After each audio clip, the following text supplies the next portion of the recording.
ফুলকপি ফুলকপি ফুলকপি শীতকালীন সবজির মধ্যে ফুলকপি একটি পছন্দের খাবার আমাদের। আর সেই পছন্দের খাবারটা দিয়ে যদি আমি সকালের একটি পছন্দের খাবারের সাথে অ্যাড করে দিই, যেমন হচ্ছে ফুলকপি দিয়ে আমি পরোটা বানিয়েছি। আসসালামু আলাইকুম এভরিওয়ান, আজকে আমি বানিয়েছি ফুলকপি দিয়ে ফুলকো একটা পরোটা। আর এই পরোটাটা খেতে দারুণ মজার হয়েছে। বন্ধুরা চলুন দেখা যাক কীভাবে বানিয়েছি। অনেকগুলো আটা নিয়েছি, মানে আমি 3 মগ পরিমাণে আটা নিয়েছি, লবণ দিয়েছি স্বাদ মতো, তেল দিয়ে দিলাম। সয়াবিন তেল দেওয়ার পরে যেইভাবে করে আমরা আসলে পরোটা মাখাই ঠিক একইভাবে করে মাখাতে হবে। আর এইভাবে মাখিয়ে 10 মিনিট রেস্টে রেখে দিতে হবে।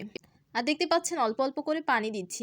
আর এই পরোটা বানাতে তো মানে সকলেই পারে, আর পরোটা সবাই পছন্দ করে। যতই স্বাস্থ্যের জন্য ক্ষতিকারক হোক না কেন, সবাই কিন্তু পরোটা একটা হলে খেতে দারুণ হয়, এটা সবাই বলে। আর পরোটা যদি চায়ের সাথে হয়, এটা আমার আরও বেশ ভালো লাগে খেতে। কিন্তু এই পরোটাটা আমি ফুলকপি দিয়ে বানিয়েছি অল্প সময়ে, 15 মিনিটের মধ্যেই আমি এই খাবারটি বানিয়েছি। চলুন দেখা যাক যে কীভাবে বানাই।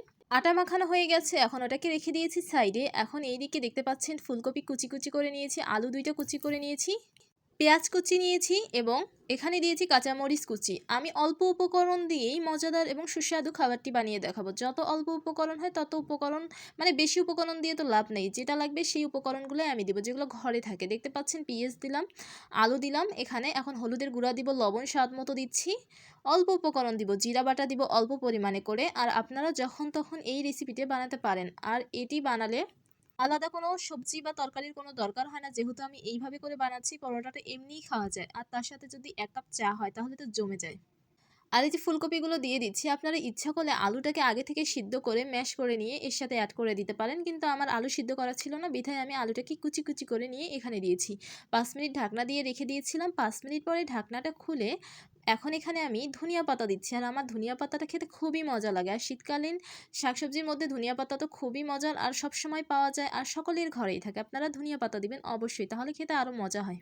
জিরা এবং ধনিয়া গুঁড়া দিয়ে দিচ্ছি সবশেষে। এখন এটাকে আমি নাড়াচাড়া করব, এর মানে কষাবো। কষাবো বলতে গেলে এটাকে না মানে ভাজা ভাজা করতে হবে যতগুলো তেল আছে। আর এই তেল থেকে বাঁচার জন্য কি করতে হবে সেটাও আমি আপনাদেরকে দেখিয়ে দিব। আপনাদের বাসায় তো আটা ময়দা যে কোনো কিছু আছে, যেই আটাটা আমরা পরোটায় ইউজ করতেছি, ব্যবহার করতেছি, সেই আটাই এখানে 2 চামচ পরিমাণে আমি এখানে দিয়ে দিলাম। এখন এটাকে আবার ভালো করে নাড়াচাড়া করে নিচ্ছি। এতে করে কি হবে, যে তেলটা থাকে সেই তেলটা আর বের হবে না। এই জন্য পুরটা কিন্তু আমার রেডি হয়ে গেছে। আমি আর একটু মানে কষিয়ে মানে নাড়াচাড়া করে নিব, ভাজা ভাজা করব। আর এইরকম হয়েছে আমার পুরটা দেখতে। চলুন এখন বানানো যাক পরোটা।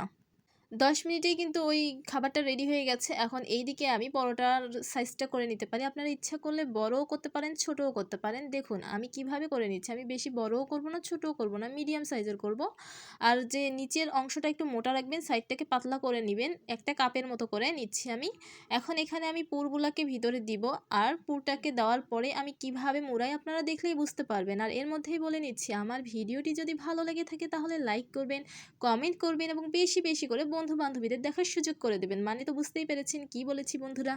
আর এই যে দেখতে পাচ্ছেন আমি একটা গোল করে পরোটা বানাচ্ছি, কিন্তু আমার এখানে একটু ভুল হয়ে গিয়েছিল। এটা কিন্তু আমি মানে ডলা শুরু করেছি তো ডলতেইছি ডলতেইছি। এটা কিন্তু মানে পাতলা, মানে বেশি পাতলাও করিনি বেশি মোটাও করিনি, এরকম করতে হবে, এইরকমই সাইজটা রাখতে হতো। কিন্তু আমি এটাকে ডলতে ভালো লাগছিল তো বিধায় আমি ডলা এমন শুরু করছি যে ভেতরে যে পুরটা আছে বের হয়ে গেছে। আমারটা কিন্তু বিশাল বড় একটি পরোটা হয়েছে। আপনারা এত বড় করবেন না, আর হালকাভাবে দাব দিবেন তাহলেই হয়ে যাবে। এইরকম করে সবগুলোই করবেন। আমার পরোটাটা দেখেই বুঝতে পারছেন কত বড় একটা পরোটা বানিয়েছি, কিন্তু পরোটাটা বেশি বড় হয়ে গেছে। পরেরগুলো কিন্তু আমি সবগুলো ছোট করেই নিয়েছি, কিন্তু আমি এটাই ভিডিও করে আপনাদের দেখাচ্ছি। এখন আমি চুলায় কড়াই বসিয়ে দিয়েছি। কড়াইটা যখন খুব গরম হয়ে যাবে তখনই কিন্তু পরোটাটা দিতে হবে। আর এই যে একটু হওয়ার পরে এখানে আমি উল্টিয়ে দিলাম। এখন তেল দিয়ে দিতে হবে, সয়াবিন তেল। এখন উল্টিয়ে পাল্টিয়ে নিলেই কিন্তু হয়ে যাবে। আপনারা ইচ্ছা করলে কিন্তু তেল ছাড়াও এটাকে বানাতে পারেন, মানে রুটির মতো খেতে পারেন। আপনারা যদি তেল না দেন তাও চলবে, আপনারা রুটি বানিয়েও খেতে পারবেন। আপনাদেরকে আমি আজকে মানে একটা রেসিপিতেই 2টা রেসিপি বলে দিচ্ছি। আপনারা এরকম করে রুটিও খেতে পারবেন, স্বাস্থ্যকর একটি খাবার হবে সেটা। আর এই যে তেল দিচ্ছি, তেলটাও মানে স্বাস্থ্যকর, ভালোই লাগে খেতে, কিন্তু এইরকম করে খেলেই বেশ মজা হয়। এখন দেখতেই পাচ্ছেন কতটা ফুলে গেছে। আর এরকম করে আমি সবগুলোই কিন্তু ভেজে নিয়েছিলাম। আর এই যে ফুলকো পরোটা, গরম গরম পরোটা খেতে দারুণ হয়েছে বন্ধুরা। আর দেখতে পাচ্ছেন এরকম করে কিন্তু আমি সবগুলোই বানিয়ে নিয়েছি, কিন্তু পিরিচে আমি 2টা আপনাদেরকে দেখাচ্ছি। আর গরম পরোটা এই যে দেখুন খুব গরম ছিল, আমি গরম গরম দেখাচ্ছি আপনাদেরকে। ভিতরের পুরটা কত সুন্দর হয়েছে। সবাই ভালো থাকবেন, সুস্থ থাকবেন। আসসালামু আলাইকুম, আল্লাহ হাফেজ।